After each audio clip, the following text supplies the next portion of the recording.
Hello বন্ধুরা, আজকে আমি বানাবো ঢ্যাঁড়স আলু ভাজা। তো প্রথমে সর্ষের তেল দিয়ে দিলাম, দিয়ে ওর মধ্যে গোটা জিরে আর কাঁচা লঙ্কা দিয়ে দেবো।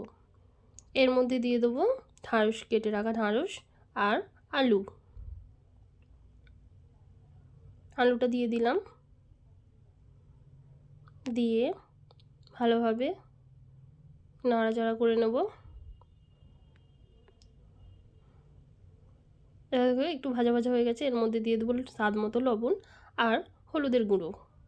হলুদ গুঁড়োটা দিয়ে দিলাম।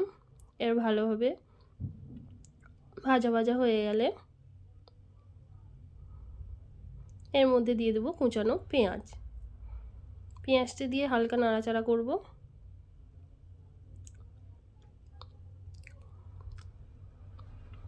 নাড়াচাড়া করে দেখো ভাজতে ভাজতে হয়ে গেছে আমার ঢ্যাঁড়স ভাজা। গ্যাসটা অফ করে দিলাম। রেডি হয়ে গেল আমার ভেন্ডি আলু ভাজা। এটা রুটি দিয়ে খেতে ভীষণ সুন্দর লাগে খেতে। তোমরা একবার ট্রাই করে দেখবে আর অবশ্যই কমেন্ট করে জানাবে যে কেমন হয়েছে। তো আজকের মতো টাটা, আবার অন্য একটা রেসিপি নিয়ে আসবো।